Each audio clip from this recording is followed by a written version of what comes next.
Buenos días, siguiendo con este material de apoyo de la asignatura Relaciones Individuales del Trabajo,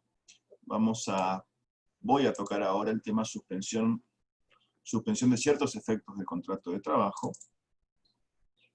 Acá ven el documento que comparto con ustedes. Esto, insisto, no reemplaza la bibliografía, y también les recomiendo buscar y atender al material que grabó el profesor Osvaldo Magaloni, del ciclo de Derecho Abierto, del Departamento de Derecho del Trabajo de esta facultad. El título ya nos dice algo: suspensión de ciertos efectos del contrato de trabajo. Por supuesto que no se suspende el contrato de trabajo, porque hay obligaciones que subsisten. Y siguiendo Mario Ackerman, incluso se debería hablar no de suspensión de ciertos efectos, porque esto alude a otra temática en derecho privado, sino a ciertas obligaciones en el contrato de trabajo, que ahora vamos a ver cuáles son. Ahora, ¿cuál es el fundamento? Hay un fundamento general que tiene que ver con la centralidad del trabajo, garantizar el derecho al trabajo reconocido en instrumentos internacionales del derecho transnacional de los derechos humanos, el Pacto Internacional de Derechos Económicos, Sociales y Culturales. El trabajo es el medio preferente para que las personas obtengan, mediante la remuneración, lo necesario para el sustento suyo y familiar.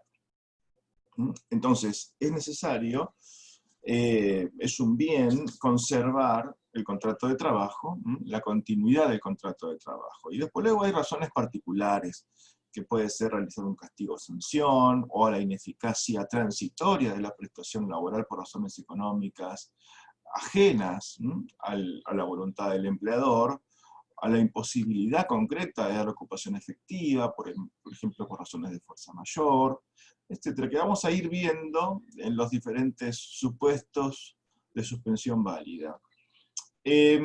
Acá vemos entonces que se suspenden ciertas obligaciones en el contrato de trabajo, básicamente el deber de dar ocupación efectiva por parte del empleador, que tiene su contracara en el deber de estar a disposición por parte del trabajador, a disposición del empleador. Esto se suspende siempre. Siempre que hay un supuesto de suspensión, lo que se suspende necesariamente es la prestación a cargo del trabajador, ya sea porque se exima al empleador de la ocupación o porque el trabajador esté imposibilitado de estar a disposición. Algunas suspensiones también conllevan la del deber de pagar la remuneración. Hay que ver el caso. Lo que subsiste en cualquier supuesto son los deberes de conducta, y también la obligación del empleador de respetar la antigüedad en el empleo. Las suspensiones, digamos, debe cumplir con dos requisitos, ¿no? O cumplen con dos requisitos que, por un lado, debe tratarse de una espera hábil o consentida, es decir, si hay un trabajador que sufre un accidente que lo incapacita total y definitivamente para el empleo, bueno, en ese caso no tiene sentido esperar, ¿no? Entonces, tiene que ser una espera hábil, tiene que ser temporaria, transitoria. Vamos ahora a una clasificación, que como todas las clasificaciones que uno hace, que tiene una elaboración propia, también, digamos, es falible. Yo clasifico, que tampoco es tan ajena a lo que se suele decir, según quien tome la iniciativa, trabajador, empleador. Hay algunas suspensiones cuya iniciativa responde al empleador, por ejemplo, la suspensión por falta o disminución de trabajo no imputable, por fuerza mayor o por razón disciplinaria. Hay suspensiones que responden a la iniciativa del trabajador. Por ejemplo, la suspensión por razones gremiales o por cuestiones políticas, que ya vamos a ver. O también hay suspensiones que derivan de la actuación de terceros o del propio Estado, los actos de autoridad, las convocatorias especiales del artículo 214, o en el caso de la suspensión preventiva con la detención y procesamiento por parte de denuncias formuladas por terceros a la relación laboral. También se puede clasificar según la intensidad, de mayor o menor intensidad, tiene que ver con si se suspende o no la obligación del empleador de pagar la remuneración del artículo 74. También según el número de trabajadores afectados en la empresa por la suspensión. Esto es muy importante en las suspensiones por causas económicas y tecnológicas que ya vamos a analizar, que tienen interés normativo. Y también se pueden dividir según la causa. Como ven, hay un vasto número de posibilidades, por razones biológicas, las vacaciones, necesidad de descansar del trabajador, la maternidad, por causas patológicas, accidentes o enfermedades, que sufre el trabajador, por fuerza mayor que puede tener una causa natural, como es un incendio, una inundación, que impide, imposibilita que el trabajador preste su servicio, o por una razón económica de fuerza mayor, ¿no? En este caso, por ejemplo, el cierre de importación, o lo que estamos viviendo ahora, ¿no? Con la cuestión esta de la pandemia, la prohibición digamos, de realizar actividades, o puede ser una razón económico-jurídica, jurídica, que es la declaración de quiebra, que por supuesto implica, en principio, ¿no? Implica el cierre de establecimiento, el desapoderamiento, etc. Otra razón puede ser una ineficiencia de la prestación laboral. Siempre hablamos de razones que son transitorias, ¿no? Hablemos de los requisitos que vimos un poquito antes de este momento. La falta de disminución del trabajo no imputable al empleador, ahí el trabajo se hace ineficaz. O sea, no, entonces, digamos, todo contrato de trabajo requiere de que sea eficaz la prestación que brinde el trabajador. Esa es la razón de ser de la contratación laboral. Luego hay causas que afectan esa eficacia sensiblemente y bueno, pueden verificar esta causal que ya vamos a ver más adelante. El ejercicio de un derecho, la huelga, de reconocimiento constitucional por el derecho internacional de los derechos humanos, la retención de tareas del artículo 75, colocarse en situación de excedencia del artículo 183 por parte de la mujer, en los supuestos que así se individualizan. O puede ser también el ejercicio de un poder, la razón disciplinaria, ¿no? el poder de dirección, ¿no? Que está reforzado por el poder disciplinario, ¿no? O política, desempeño en cargos electivos políticos, el trabajo también es una causal de suspensión, o también gremiales. Otra distinción puede ser según el plazo de duración, que puede tener un plazo determinado o indeterminado. Según la fuente, tenemos suspensiones previstas en la Ley de Contrato de Trabajo, en los estatutos especiales, puede ser que estén previstas en convenios colectivos de trabajo, por ejemplo, en licencia sin goce de sueldo, puede ser de contrato individual. También en la propia LST hay dispersión normativa, y hay tipos no previstos, no tratados, como la huelga, el lockout, que es controversial su reconocimiento, la suspensión de mutuo acuerdo, la precautoria o cautelar, que tiene que ver con el ejercicio de la suspensión disciplinaria. Esto se va a ver en otra clase de este ciclo digamos, de material de apoyo. O, bueno, tienen también reconocimiento jurisprudencial o doctrinario, como es el caso de esta suspensión precautoria o cautelar. Hay supuestos muy particulares también en la LST que tienen que ver con la suspensión de hecho, esto es cuando el trabajador retorna a su empleo tras finalizar su ciclo anual de descanso remunerado y el empleador tiene aún el negocio cerrado. Bueno, suspensión de hecho debe contar con autorización administrativa, este está en el artículo 154, y la posibilidad que admite el artículo 78 de los motivos fundados que impidan dar satisfacción a su deber de dar ocupación efectiva. Vamos ahora, entonces, presentado el tema, a las suspensiones dispuestas por iniciativa del empleador, que son el artículo 218 de la Ley de Contrato de Trabajo. Se trata de suspensiones de la mayor intensidad, donde se suspende la obligación de dar ocupación efectiva y la de pagar la remuneración. ¿Cuáles son los requisitos? Están enumerados en el artículo también 218, son 3, la justa causa, que debe mediar justa causa, notificación por escrito y plazo fijo.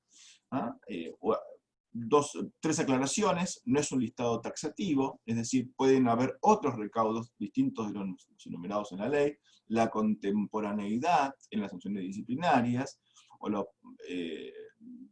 la oportunidad, es decir, la sanción disciplinaria debe ser contemporánea al hecho que la motiva, o la oportunidad. A veces no es contemporánea porque se requiere una cierta investigación, que es justamente la razón de la suspensión cautelar o precautoria, ¿no? Y tras finalizar esa investigación, el empleador se disuade de la culpa de un determinado trabajador o que efectivamente la autoría de una determinada falta, entonces aplica la sanción. Esa sanción no será entonces contemporánea, pero sí será oportuna. También puede haber otros requisitos que se agreguen por vía negociación colectiva o incluso por estatuto profesional o reglamento de empresa, como puede ser la necesidad de transitar un sumario previo que deberá, por supuesto, de cumplir con ciertas garantías y todos los principios del derecho del trabajo, el derecho penal, ¿no? Pero bueno, eso tiene que ver con las sanciones disciplinarias. ¿Qué pasa cuando la suspensión no cumple con algunos de estos requisitos? Justa causa, notificación por escrito y plazo fijo. Bueno, la suspensión puede ser declarada inválida y el trabajador le asistirá el derecho a colocarse en situación de despido indirecto, artículo 246, siempre y cuando sea una falta esta que impida la continuidad del vínculo, porque de eso se trata el artículo 242 cuando refiere a justa causa. O también se le asiste el derecho a reclamar salarios correspondientes por el periodo de suspensión inválida. Esto está en los artículos 222 y 223 de la Ley de Contrato de Trabajo. Vamos al requisito de justa causa, que es el primero, el artículo 219. En la justa causa, si no hay justa causa, hay incumplimiento del empleador de su deber de dar de ocupación efectiva. Eso es un incumplimiento en sí mismo. ¿Está bien? Entonces, debe haber justa causa para que el empleador pueda válidamente disponer una suspensión que es de la mayor intensidad. Insisto, se suspende no solo la prestación a cargo del trabajador o el deber de dar ocupación efectiva, sino también el deber de pagar la remuneración por todo el periodo de suspensión. Entonces, si no hay justa causa, lo que existe es una infracción al artículo 78 de la Ley de Contrato de Trabajo. ¿Cuáles son las justas causas que enumera la ley? Son básicamente tres. La falta o disminución de trabajo no imputable al empleador, que es cuando una cuestión económica hace inviable en términos económicos, hace ineficaz la prestación de la tarea por parte del trabajador, por una causa que no debe ser imputable al empleador. Es la aplicación quizás de la teoría de la imprevisión, cuando ocurre algo que impide o hace más gravoso, hace antieconómico la prestación del trabajador, que justifica, es justa causa de suspensión del contrato de trabajo. Este supuesto lo vamos a analizar en el bloque siguiente. La fuerza mayor debidamente comprobada, también lo vamos a analizar en el bloque siguiente, y la razón disciplinaria, esto es la suspensión que tiene que ver con el incumplimiento por parte del trabajador de sus obligaciones. Acá agrego la causa tecnológica de la Ley Nacional de Empleo, que también es justa causa de suspensión porque fue incorporada, no está en la Ley de Contrato de Trabajo, pero está en la Ley 24013, que vamos a ver más adelante, pero les anticipo, tiene que ver con la obligación del empleador de incorporar tecnología, y esa incorporación puede llevar a un periodo de suspensión del contrato de trabajo por justamente capacitación o adecuación de las instalaciones. Estos son los supuestos de justa causa de suspensión. Otro requisito es de la notificación por escrito. La notificación debe darse por escrito. No es lo mismo que notificación fehaciente, que también, como acá les digo, puede admitir el requerimiento notarial como una forma de notificación fehaciente. Esto exige por escrito la notificación, según la jurisprudencia no unánime, hacia la existencia misma del acto, y hay un plenario que les cito, el número 124, Tovarovich, Pedro contra Fernando Banelo e hijos, que claramente dice que no constituye prueba válida de la notificación del preaviso el instrumento firmado por dos testigos, quienes afirman que el trabajador se negó a hacerlo, dándole lectura al contenido en su presencia. Es decir, lo usual es que la notificación de la suspensión sea por carta documento, telegrama. lo que se puede hacer es notificar por nota, ¿no? Que el trabajador firme. Siempre debe ser por escrito. El requisito del plazo, el plazo fijo, dice la ley, en realidad se entiende que no sería fijo la expresión adecuada, sino un plazo cierto, porque a veces el plazo de suspensión no se sabe. El plazo fijo quiere decir que empieza en tal fecha y termina en tal otra. Esto en algunos supuestos de suspensión no se puede determinar con anticipación. Por ejemplo, en la suspensión, bueno, por fuerza mayor, ¿no? No se sabe, hubo una inundación, ¿no? Que impide que la empresa continúe con sus labores normalmente. Bueno, no se sabe cuándo vamos a estar en condiciones de reanudar con las tareas, cuándo el empleador va a poder cumplir con su deber de dar ocupación efectiva.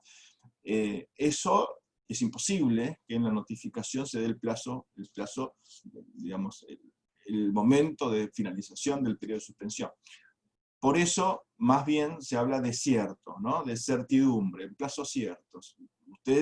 La suspensión durará hasta tanto esté en condiciones el establecimiento de poder reanudar sus tareas, por ejemplo. Y hay plazos máximos, que son los de los artículos 220, 221 y 222, ¿no? Que eso es de lectura sencilla, les recomiendo, les indico la lectura de los artículos.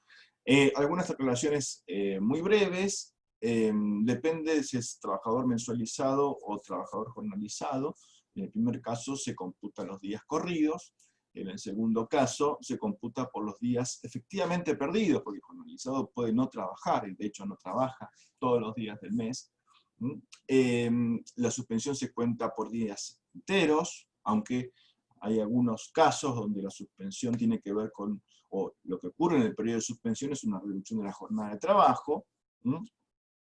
Y la ley impone sobre el empleador la obligación de rechazar, de no aceptar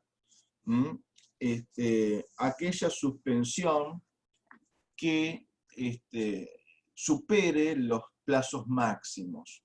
En ese caso, se dijo, la cuestión es, ¿qué pasa si el trabajador, o sea, el trabajador debe no aceptar, ¿no? Cuando se excede el plazo máximo, por ejemplo, de 90 días, ¿qué pasa con la suspensión? ¿Automáticamente queda invalidada? No, el trabajador debe rechazar, debe no aceptar ese plazo que excede el límite máximo. Ahora, ¿cuándo hay que impugnar? Bueno, no se sabe, ¿no? Porque no hay una previsión legal. Sí hay previsiones en el caso de la suspensión disciplinaria, que es un plazo de caducidad de 30 días. En este caso no hay plazo. Entonces, bueno, digamos, el razonamiento, lo que se propone es que sea contemporáneo, ¿no? Al momento en que se excede. Por otra parte, ¿cómo es la forma de impugnar? Bueno, ninguna en particular. Alcanza con que el trabajador exteriorice, por algún medio que después deberá ser probado, ¿no? Eventualmente en sede judicial, de su no aceptación de la suspensión en tanto y en cuanto, en este caso, excedió el plazo máximo previsto. Pero insisto, todas estas cuestiones de la suspensión inválida un poco excede el plazo máximo, sino también tiene que ver con la forma de notificación y tiene que ver con la justa causa, y estos mismos problemas de los plazos, de las formas, también alcanza especialmente, ¿no? a las suspensiones por causas económicas, fuerza mayor o falta de disminución de trabajo no imputable al empleador. Bueno, hasta aquí este primer bloque. Muchas gracias.